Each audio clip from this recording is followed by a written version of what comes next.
हट गया। हादसे में ट्रक के खलासी की मौके पर ही मौत हो गई, जबकि ड्राइवर गंभीर रूप से घायल हो गया। घायल चालक को स्थानीय लोगों और पुलिस की मदद से अस्पताल भेजा गया। बताया जा रहा है कि ट्रक खास महल परियोजना से कोयला लेकर के बनारस जा रहा था और हादसे में आसपास के कई घरों, दुकानों और वाहनों को भी नुकसान पहुंचा है। सूचना पर पहुंची पुलिस ने राहत और बचाव कार्य शुरू कर दिया है। तो कोयला लदा ट्रक पलट गया है। बोकारो थर्मल के लाल चौक के पास यह हादसा हुआ। आसपास के घर और दुकान भी क्षतिग्रस्त हुए हैं। और ज्यादा जानकारी के साथ न्यूज 18 संवाददाता मृत्युंजय फोन लाइन पर जुड़ गए हैं। मृत्युंजय, कैसे ये ट्रक पलटा है, क्या जानकारी आ रही है? देखिए, जिस तरह की जानकारी मिल रही है कि देर रात खास महल से जो एक कोयला लदा जो है ट्रक है वो निकल रहा था, उसी लाल चौक के दौरान जो है उसका ब्रेक फेल हो गया। ब्रेक फेल होने के कारण जो ट्रक की गति थी वो काफी तेज थी। बगल में लगभग 15,000 ईंटा रखा हुआ था घर के पास, उसी ईंटे में जाकर गाड़ी टकराई और जो खलासी है वो पूरी तरह से गाड़ी में दब गया और जिसकी मौके पर ही मौत हो गई। स्थानीय लोगों ने हालांकि इसको बचाने का काफी प्रयास किया, लेकिन इस तरह हादसा हुआ था, इतना दर्दनाक हादसा हुआ है कि चालक मौके पर ही इसकी मौत हो गई। उसके बाद पहुंची, उसके बाद गाड़ी को हटाने का काम किया जा रहा है और गंभीर है। फिलहाल जो है उस गाड़ी में टोटल कागजात दबा हुआ है, जिस कारण किसी का पता नहीं चल सकते हैं कि जिस प्रकार से गाड़ियों का परिचालन हो रहा है, गाड़ियों पर ध्यान नहीं दिया जा रहा है और इस तरह की घटनाएं जो हो रही है वो काफी चिंताजनक है। घरों, दुकानों और वाहनों के भी क्षतिग्रस्त होने की खबर है। ऐसे में क्या जानकारी है, कितने घर क्षतिग्रस्त हुए हैं? देखिए, अगल बगल जो है कई घरों में क्षतिग्रस्त हुआ है, गाड़ियों क्षतिग्रस्त हुई है। अब देखना यह है कि पुलिस प्रशासन इसको किस रूप में करती है, क्योंकि जो हादसा बड़ा है, अब प्रशासन इस पर देख रही है।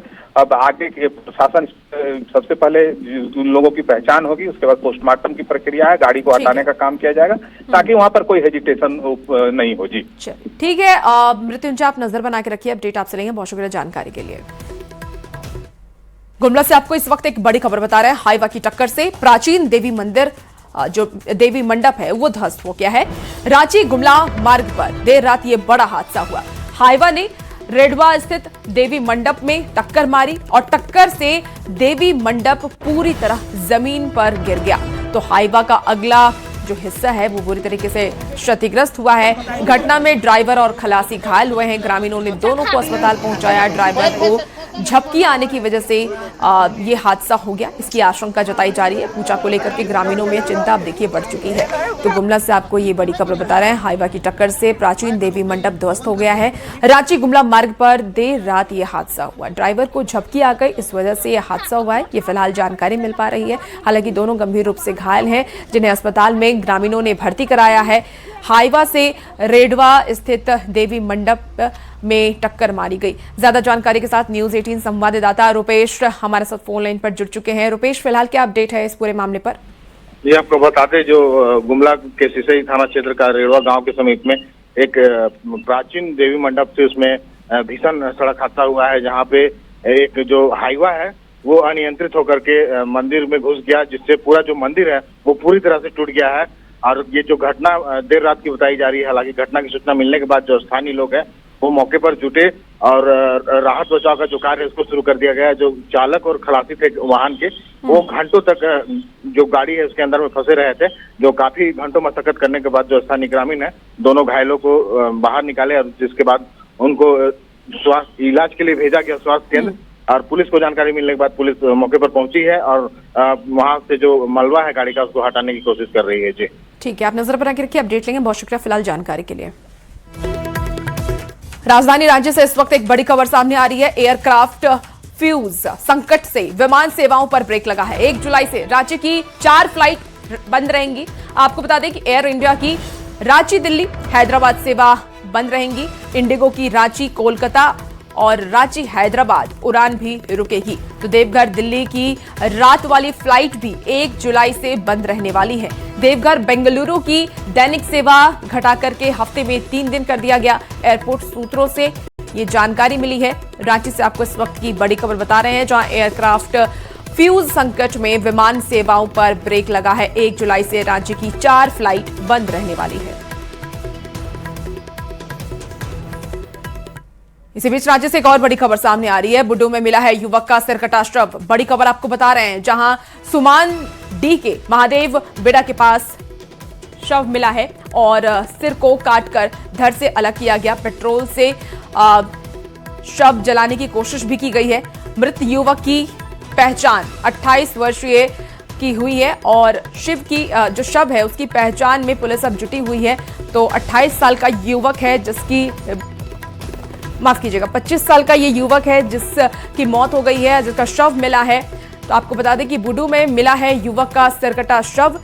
सुमान डी के महादेव बेड़ा के पास से ये शव बरामद किया गया। चलिए अब बात करते हैं खूंटी की, जहां तोरपा प्रखंड क्षेत्र में जंगली हाथियों की लगातार आवाजाही से ग्रामीणों की परेशानी बढ़ गई है। हाथियों का झुंड जंगल से निकल करके गांव के आसपास पहुंच रहा है, जिससे कि लोगों में डर का माहौल बना हुआ है। हाथी कई घरों और किसानों के खेतों में लगी सब्जियां, फसलों को नुकसान पहुंचा रहे हैं, जिससे कि ग्रामीणों को आर्थिक नुकसान भी झेलना पड़ रहा है। स्थानीय लोगों ने वन विभाग से हाथियों को आबादी वाले क्षेत्र से दूर रखने और सुरक्षा के पुख्ता इंतजाम की मांग की है। हजारीबाग के बरी थाना क्षेत्र में पुलिस ने मादक पदार्थ के तस्करी के खिलाफ बड़ी कार्रवाई की है। गया रोड बाईपास के पास वाहन जांच अभियान के दौरान एक ट्रक से करीब 3 क्विंटल 5 किलो अवैध डोडा बरामद किया गया। बरामद डोडा की बाजारी कीमत अगर हम बात करें तो 18 लाख रुपए बताई जा रही है। पुलिस ने मौके से ट्रक को जब्त कर चालक और खलासी को हिरासत में ले लिया है।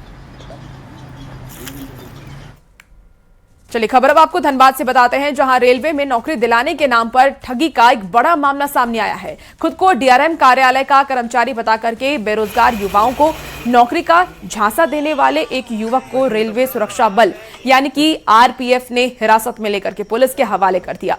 आरोपी पर कई लोगों से लाखों रुपए की ठगी करने का आरोप लगा है। फिलहाल पुलिस पूरे मामले की जांच में जुट चुकी है। दुकान में आता था, हमारे साल भर से जानते थे। ये हमको बोला कि 2 लड़का है कोई काम करने वाला एटीएम मशीन में काम है, ठीक है देखते हैं कोई लड़का मिलेगा तो बताएंगे। तो फिर ये अपना साला को बेटा को बोले ये इनको लेके आए तो बोले ठीक है हो जाएगा, इतना इतना पैसा लगेगा, 15,000 रुपया लगेगा, दीजिएगा हो जाएगा। इसी फ्री में बुलाया गया था। गिरिडीह जिले के बेंगाबाद थाना क्षेत्र के साठीबाद गेनरों में अवैध पत्थर खनन के खिलाफ छापेमारी की गई है और इस छापेमारी के दौरान खनन में शामिल कोई भी मशीन बरामद नहीं हुई है। इस कार्रवाई में 2 लोगों को नामजद अभियुक्त बनाया गया है। इसके अलावा 2 अन्य अज्ञात लोगों के खिलाफ मुकदमा भी दर्ज किया गया है। आपको बता दें कि एमएमडीआर एक्ट के तहत मुकदमा दर्ज किया गया है। खनन विभाग की इस कार्रवाई से पत्थर माफियाओं में हड़कंप मचा हुआ है। गिरिडीह से आपको ये बड़ी खबर बता रहे हैं, जहां अवैध पत्थर खनन पर अब प्रशासन सख्त नजर आ रही है और खनन विभाग ने छापेमारी की। तो गिरिडीह से आपको ये बड़ी खबर, जहां खनन में शामिल मशीन अभी तक बरामद नहीं की गई है।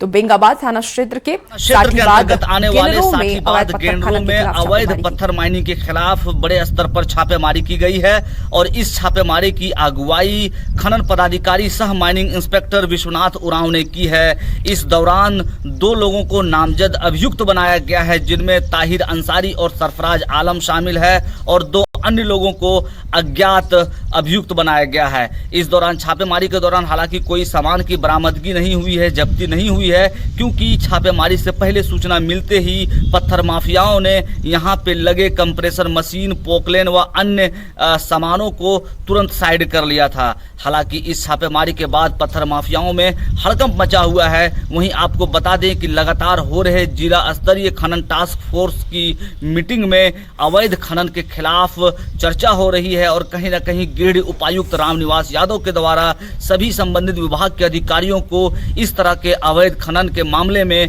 त्वरित छापेमारी करने का आदेश भी दिया गया है। एक्ट 1957 के कई धाराओं के तहत मुकदमा दर्ज किया गया है।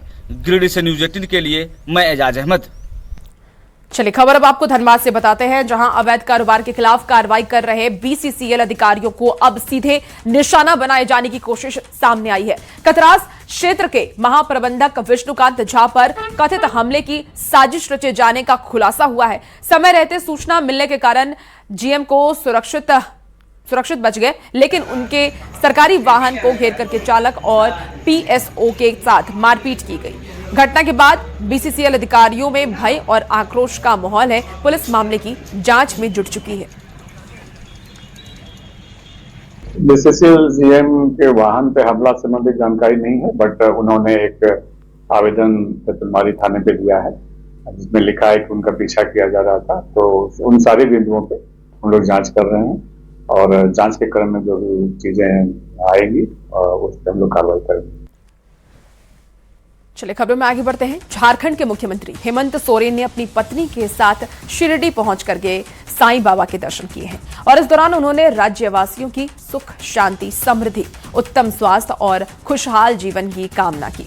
मुख्यमंत्री ने सोशल मीडिया पर अपनी तस्वीरें भी साझा करते हुए लिखा कि साईं बाबा की कृपा सभी पर बनी रहे। उन्होंने राज्य की खुशहाली और लोगों के बेहतर जीवन के लिए प्रार्थना की है और ये तस्वीर देखिए जो सोशल मीडिया पर सीएम सोरेन की तरफ से शेयर की गई। तो ये तस्वीर आपको दिखा रहे हैं जहां हेमंत सोरेन शिरडी पहुंचे हुए हैं साईं बाबा के दर्शन करने के लिए। उनकी पत्नी कल्पना सोरेन भी उनके साथ मौजूद हैं और वहां पर उन्होंने साईं बाबा के दर्शन किए हैं। उसकी तस्वीर भी देखिए सीएम सोरेन की तरफ से उनके ऑफिशियल हैंडल से शेयर किया गया और उन्होंने राज्य के वासियों की सुख, शांति और समृद्धि की कामना की। झारखंड राज्यसभा चुनाव को लेकर के कांग्रेस विधायक इरफान अंसारी के बयान के बाद सियासी बयानबाजी अब तेज हो गई है। इरफान अंसारी ने आरजेडी और सीपीआई-एमएल पर गठबंधन धर्म निभाने में विफल रहने और कांग्रेस के साथ विश्वासघात करने का आरोप लगाया था और उनके इस बयान पर अब अलग अलग राजनीतिक प्रतिक्रियाएं सामने आ रही हैं। आरजेडी प्रवक्ता मनोज कुमार ने पलटवार करते हुए इरफान अंसारी पर निशाना साधा और कई सवाल उठाए हैं। हार हम लोग हुई,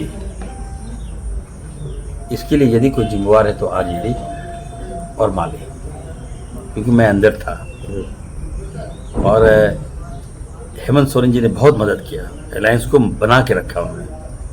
उनके वोट हमें मिले, उनके 4 वोट मिले और 4 वोट अगर हम लोग ये दोनों वोट दे देता हम लोगों को तो फिर उनका प्लस हो जाता, हम लोग स्वीप कर जाते, हम लोग जीत जाते।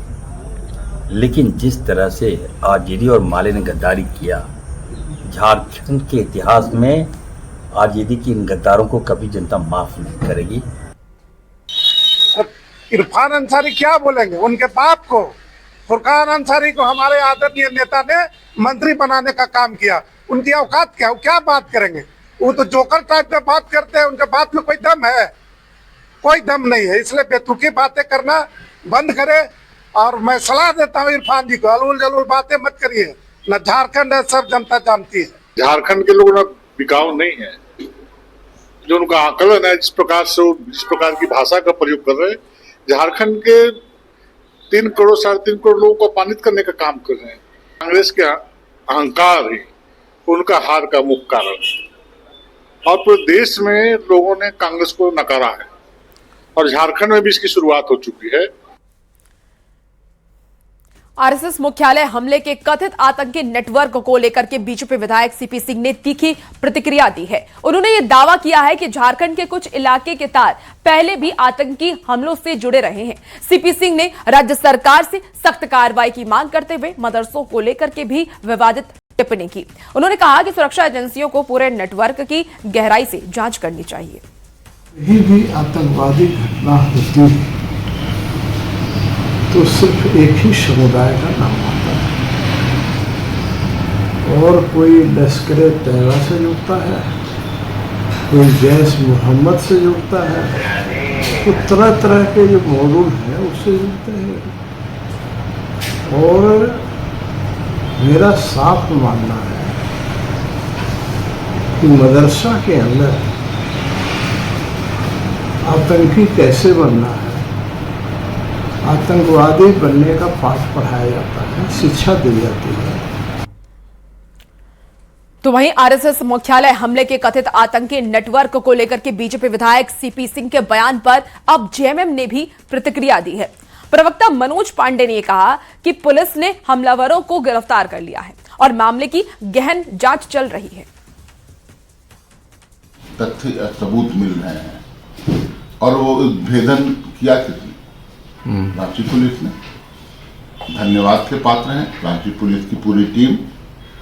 लेकिन एक बार भी विरोधी दल के लोगों ने प्रशंसा नहीं की होगी। अंतर है पुलिसिंग में, और जो भी दोषी होंगे पूरी नेटवर्क का उद्भेदन होगा और कड़ी कार्रवाई की जाएगी। देखिए, धनबाद कोयलांचल में निगम चुनाव के दौरान सिंह मेंशन और सांसद ढुल्लू महतो के बीच शुरू हुआ राजनीतिक विवाद अब और गहराता नजर आ रहा है। एक और धनबाद मेयर संजीव सिंह मजदूरों के शोषण के खिलाफ निर्णायक लड़ाई की बात कर रहे हैं, तो दूसरी ओर सांसद ढुल्लू महतो धनबाद के मजदूर नेता रहे स्वर्गीय सूर्यदेव सिंह को नहीं बल्कि दिवंगत अन्य मजदूर नेताओं को असली मजदूर मसीहा बता रहे हैं। वहीं ज्वारिया विधायक रागिनी सिंह ने भी सांसद के दावों पर पलटवार करते हुए कई सवाल खड़े कर दिए हैं। उन्होंने कहा कि मजदूरों के हक की लड़ाई वो विधानसभा में लगातार आवाज उठाती रही है। की बातें होती हैं, लोग अनर्गल बयान करते हैं। मैं सिर्फ इतना ही कहता हूं, चाहे कोई कहीं का हो, कहीं का भी रहने वाला, अगर उनको समस्या है तो उस समस्या के निदान पर हम ये सोचते हैं कि उसका समाधान कैसे। मजदूर मसीहा बीपी सिन्हा जी थे, मजदूर मसीहा AK राय जी थे, मजदूर मसीहा समरेश सिंह थे, मजदूर मसीहा एक से एक मजदूर मसीहा थे और AK राय। आज मजदूर मसीहा के देखिए, आज मजदूर हम लोग मजदूर चौक पर भी आ गए हैं, तो निश्चित तौर पर मजदूर मसीहा को जो है पूरे धनबाद झारखंड प्रदेश के लोग जानते हैं कि धनबाद में मजदूर मसीहा गरीबों के लिए जो काम किया, गरीबों के लिए जो लड़ा है, वो सारे लोग जान रहे हैं। मजदूर के लिए हम लोग जरूर बोलता है कि हम मजदूर मसीहा है, मजदूर का लड़ाई लड़ते हैं। क्या लड़ते हैं भैया? मजदूर को 12 घंटा खटाया जा रहा है, सैलरी क्या मिल रहा है हमसे नहीं, मजदूर से जाके पूछिए। और इसके लिए हम विधानसभा में भी आवाज उठाए थे। हम पूछते हैं कि अपने मजदूर के लिए क्यों नहीं आप लोग आवाज उठाए। बहुत बोलते हैं कि हम लड़ाई लड़ते हैं गरीब के लिए, मजदूर के लिए, अपराध के प्रति, तो थोड़ा लोकसभा में आवाज उठाइए।